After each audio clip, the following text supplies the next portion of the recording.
So మన previous వీడియోలో మనం జావా స్క్రిప్ట్ని మాస్టర్ చేయడానికి డిస్కస్ చేసిన కేటగిరీస్లో ఫస్ట్ కేటగిరీలో ఉండే టాపిక్స్ గురించి అయితే తెలుసుకున్నాం.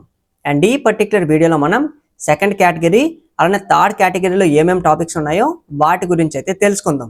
అండ్ సెకండ్ కేటగిరీ నేమ్ వచ్చేసి డామ్ మ్యానిపులేషన్ అనమాట. ఇది మనకి one of the most important concept అనమాట జావా స్క్రిప్ట్లో.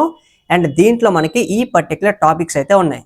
అండ్ దీన్ని ఎందుకు యూజ్ చేస్తామో అంటే మనం ఏదైతే వెబ్సైట్ మీద చేంజెస్ని డైనమిక్గా క్రియేట్ చేయాలనుకుంటామో వాటిని మనం మన జావా స్క్రిప్ట్లో డాక్యుమెంట్ అనే ఒక ఆబ్జెక్ట్ ఉంటుంది, దాంట్లో ఉండే ప్రాపర్టీస్ అండ్ మెథడ్స్ని యూజ్ చేసి ఈ పర్టికులర్ డామ్ని మనం మ్యానిపులేషన్ అయితే చేయొచ్చు. అండ్ దీని గురించి కూడా ప్రాక్టికల్గా నేర్చుకోబోతున్నాం.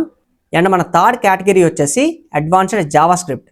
అండ్ ఈ అడ్వాన్స్డ్ జావా స్క్రిప్ట్లో మనకి ఈ టాపిక్స్ అయితే ఉన్నాయి. అండ్ ఈ పర్టికులర్ టాపిక్స్ అన్నిటిని మనం అప్కమింగ్ షార్ట్స్లో అంతే సింపుల్గా అయితే నేర్చుకోబోతున్నాం. సో కంటెంట్ని మిస్ అవ్వకూడదు అనుకుంటే సింపుల్గా కమెంట్లో జేఎస్ అని అయితే కమెంట్ చేయి.